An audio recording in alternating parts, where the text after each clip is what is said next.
You never think it's going to happen to you. You hear stories about betrayal, affairs, and secrets, but it's always someone else's life, not yours. That was me. My name is Andrew. I thought my marriage was unshakable and my wife, Lena, was my partner in everything. But what I didn't know was that everything I believed, everything I trusted, was about to fall apart. I've always been the guy you could count on. My friends and my colleagues, they'd call me reliable, maybe even a little predictable. I show up to work on time every day at a mid-sized corporate firm. I take care of my responsibilities, meet my deadlines, and head home to Lena, my wife of 8 years. To anyone looking in, my life was simple, steady, normal. Lena and I weren't the kind of couple who needed grand gestures or constant excitement. We had routines and they worked for us. Dinners at home, weekends watching movies, and quick chats about our day before bed. I'd go to work, she'd take care of her part-time job and meet her friends occasionally. Sure, there were moments when things felt quieter than they used to, but I thought that was just how life settled in over time. Comfortable. And then there was Mr. Donovan, my boss. If you've ever worked in an office, you probably know the type. Donovan was sharp, well-dressed, and effortlessly charming. He'd walk into a room and people couldn't help but notice. Women found him magnetic. Men wanted to be like him. But if you paid attention, you'd hear whispers, small office gossip about Donovan's way with women. The kind of charm that didn't always stop at harmless flirting. I never thought much of it. Donovan was married after all. Plus, what did it matter to me? I was just another employee trying to do my job and get ahead in my career. My focus was on my work and on being a good husband. Looking back now, I realize how blind I was. How easy it is to miss the cracks forming beneath your feet until you're already falling through them. It all started on what felt like a completely ordinary evening at work. I stayed late to finish up some reports, the kind of thing I'd done dozens of times before. The office was quiet with just a few people still hanging around. I decided to grab a cup of coffee from the break room to keep myself going. As I walked down the hallway, I heard laughter coming from inside.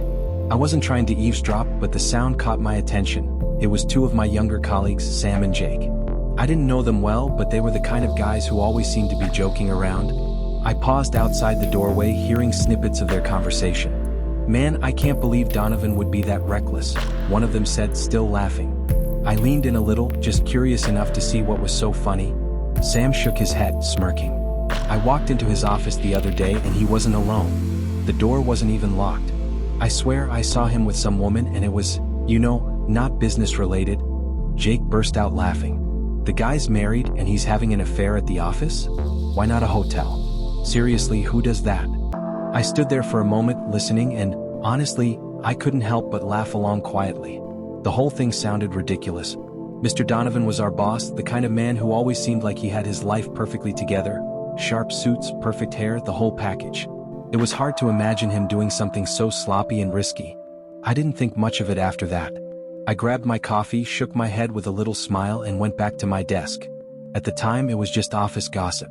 Stupid, harmless, like any other story that floats around in a workplace.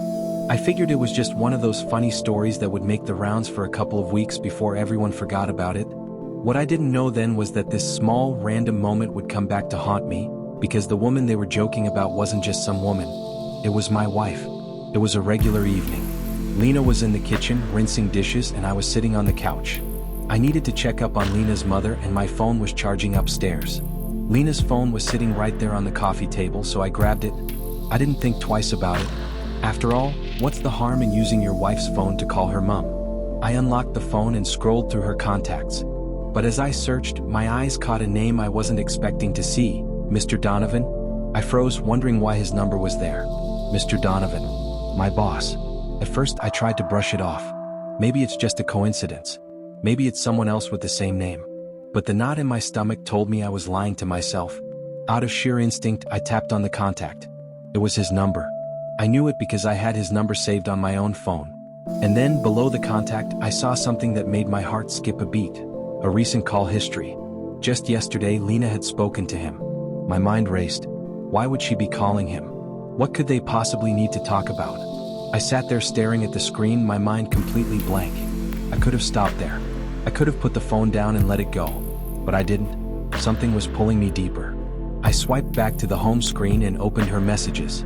That's when I saw them. The texts weren't many, but they were enough. My hands trembled as I scrolled through the messages. Had a great time the other day, smiling face with smiling eyes. Can't wait to see you again soon. I hope you took the morning after pill. Every word felt like a punch to my chest. I didn't know how long I sat there. Finally, I placed the phone back exactly where I found it, like nothing had happened. I didn't say a word to Lena about the texts. There was no need to confront her yet. I needed proof. Proof she couldn't deny. After discovering those messages on Lena's phone, I couldn't stop wondering how long this had been going on. How did my wife and my boss, two people who barely met, end up having an affair? I needed answers. That's when I remembered the Find My iPhone app. For those who don't know, it's a feature from Apple that lets you see the location of any device linked to your iCloud account. Lena and I had connected our phones long ago, and I could use it to see exactly where her phone was, anytime. I told myself this wasn't spying, just clarifying the truth. At first, I didn't find anything unusual. Lena's phone always showed her at the usual spots: her part-time job, the grocery store, or meeting her friends at the local cafe. She even stopped by the gym a few times. Every location seemed innocent, and for a while, I started questioning myself. Maybe I'm overthinking this? Maybe those texts were just playful banter? But no matter how much I tried to convince myself, I couldn't forget those messages. The way they hinted at secret meetings, the subtle flirty tone. Something wasn't right. Then one afternoon at work, I checked her location out of habit. At first, I didn't think much of it. The map loaded and her phone's icon popped up. But when I looked closer, I froze.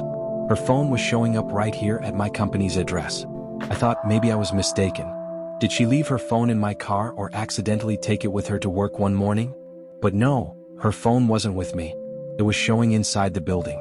I called her, hoping to clear things up. The phone rang and rang, but she didn't answer. My mind started racing. Why was her phone here? And then it hit me. My colleagues gossiped about Mr. Donovan, the woman in his office weeks ago. The details they described. Could it be? I checked her location again, but the icon had moved. Her phone was no longer at the office. She'd already left. That was when the doubt became unbearable. I couldn't sit with this alone. I needed confirmation. I found the colleague who had walked in on Donovan that day, the one who first spread the gossip. Pulling him aside, I asked if we could talk in private. At first, he looked confused, even a little defensive. But my urgency must have shown, because he eventually agreed. I started describing Lena carefully: dark brown hair, her height, the way she carries herself. He looked uncomfortable, then I took out my phone, opened a photo of Lena from a recent family gathering, and showed it to him. My voice trembled as I asked, "Is this the woman you saw in Donovan's office?" He stared at the screen for a moment, then looked at me with an expression I'll never forget. "That's her," he said quietly. The confirmation felt like a punch to the gut. It was Lena. I thanked him, though I could barely get the words out. My chest felt heavy. I went back to my desk, but I couldn't focus. I couldn't breathe. I felt betrayed, humiliated, broken. All I could do was watch the clock and wait for the day to end, counting down the hours until I could go home and confront Lena. When I walked through the front door that evening, I felt like a storm was brewing inside me. The house was quiet except for the faint hum of the TV in the living room my wife was watching. Lena, my wife, greeted me with a warm smile, her eyes lighting up the way they always did. For a brief moment, I hesitated. Could I be wrong? Was there still a chance this wasn't what it seemed? But the heaviness in my chest wouldn't let me rest. "Lena," I said, my voice calm but firm, "we need to talk." She frowned slightly but followed me to the couch. I sat across from her, my hands clasped tightly, trying to steady myself. "What's wrong?" she asked, her voice laced with concern. I took a deep breath. "I saw the messages," I began. Her confusion was immediate. "What messages?" "Between you and Mr. Donovan," I replied, my tone unyielding. "I know, Lena." For a moment, silence filled the room. Then, like a reflex, she burst into denial. "That's ridiculous," she exclaimed, shaking her head. "You're being paranoid. Don't you trust me?" Her words cut deep, but I wasn't about to let them sway me. I leaned forward, my eyes locked onto hers. "Unlock your phone," I said, my voice steady. She froze, clutching her phone like it was a lifeline. "Andrew, this is absurd," she protested. "You're invading my privacy." I didn't budge. "If there's nothing to hide, Lena, then show me." Her resistance was like a wall, but my persistence was stronger. She was reluctant. I dragged the phone from her hand, unlocked it, and opened the message. I already knew what I'd find. There they were, the same texts I'd seen earlier. Words that shattered the foundation of trust between us. Lena stared at the screen, her face pale. She didn't need to say anything. The truth was laid bare. Explain this, I said, my voice low but trembling. Her voice cracked as she went from denying everything to sobbing uncontrollably. Andrew, you don't understand, she cried. The words spilled out of her like water from a broken dam. She admitted to the affair, but every admission came wrapped in excuses. She said she felt invisible in our marriage, neglected and unloved. I was lonely, she sobbed, covering her face with her hands. I felt so alone, Andrew. I didn't know how to tell you. And then, it just happened. Her words struck me like daggers. I sat there, listening, torn between anger and heartbreak. I wanted to shout, to scream, to ask her how she could do this to me, to us. But all I could do was clench my fists and fight back the tears threatening to spill. Do you even understand what you've done? I finally said, my voice trembling. You betrayed me. You betrayed everything we built together. She looked at me, her eyes desperate, but I couldn't meet her gaze. The pain was too raw. Her excuses, her reasons, they didn't matter. She had crossed a line and there was no undoing it. That night, I couldn't bear to stay under the same roof as Lena. I grabbed my keys, barely registering her tearful pleas for me to stay, and drove aimlessly until I found myself pulling into the parking lot of a small, nondescript hotel. I checked in, dragging my overnight bag into the dimly lit room. I needed the space to process all these. My wife, my Lena, had been involved with my boss. The thought of it sent a surge of anger through me, but it was the sadness that lingered, creeping into every corner of my thoughts. I still loved her. As much as it infuriated me, the love didn't vanish just because she betrayed me. It twisted inside me, making everything hurt more. The next day at work wasn't any better. I avoided Mr. Donovan, but his arrogant demeanor was impossible to miss. The man who had wrecked my life strutted around as if nothing had happened, laughing with coworkers and barking orders like the king of the world. Every time I saw his smug face, I felt the anger boil just beneath my skin. My fists itched to wipe that smirk off his face, but I knew better than to lose control in the office. Still, the rage didn't go away. Days passed, each one dragging more than the last, and then Lena reached out. Her text popped up on my phone late one evening. Andrew, please. We need to talk. I'm so sorry. I ignored all her messages. She has been apologizing through text and voice recording, her words tumbling over each other as she admitted her mistakes. I'm so sorry for what I've done, Andrew. I take full responsibility. But I was lonely. You were always so busy, so distant sometimes. Her words cut me in a different way. Loneliness? Was that her justification? Lonely? I spat, my voice colder than I intended. So your solution was this? It's funny how she made a choice and now sound like it was some accident. I had spent the last few days piecing everything together, and what I had discovered was heartbreaking. The affair hadn't just started, it had been going on for months. Months.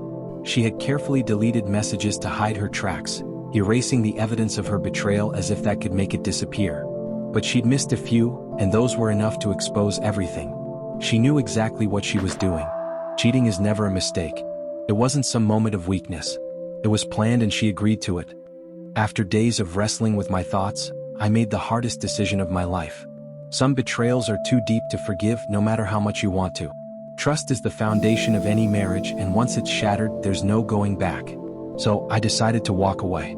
Filing for divorce felt like admitting to myself that the life I had built was over. It was painful to sign those papers, to see everything we had built reduced to a legal document. But deep down, I knew it was the only way forward. Staying would mean living in constant doubt, always wondering if I could ever trust her again. Rebuilding my life was like learning to walk all over again. I had to start from scratch, piece by piece. I moved to a smaller apartment, simple but quiet. I threw myself into my work, not to forget but to find some sense of purpose. The silence at night was deafening, but it gave me time to reflect. I started therapy, not just to heal but to understand how I let myself stay blind for so long. Letting go was never easy. There were days I felt like calling her, asking if she regretted it, if she missed what we had. But I stopped myself. I reminded myself that healing meant looking forward, not back.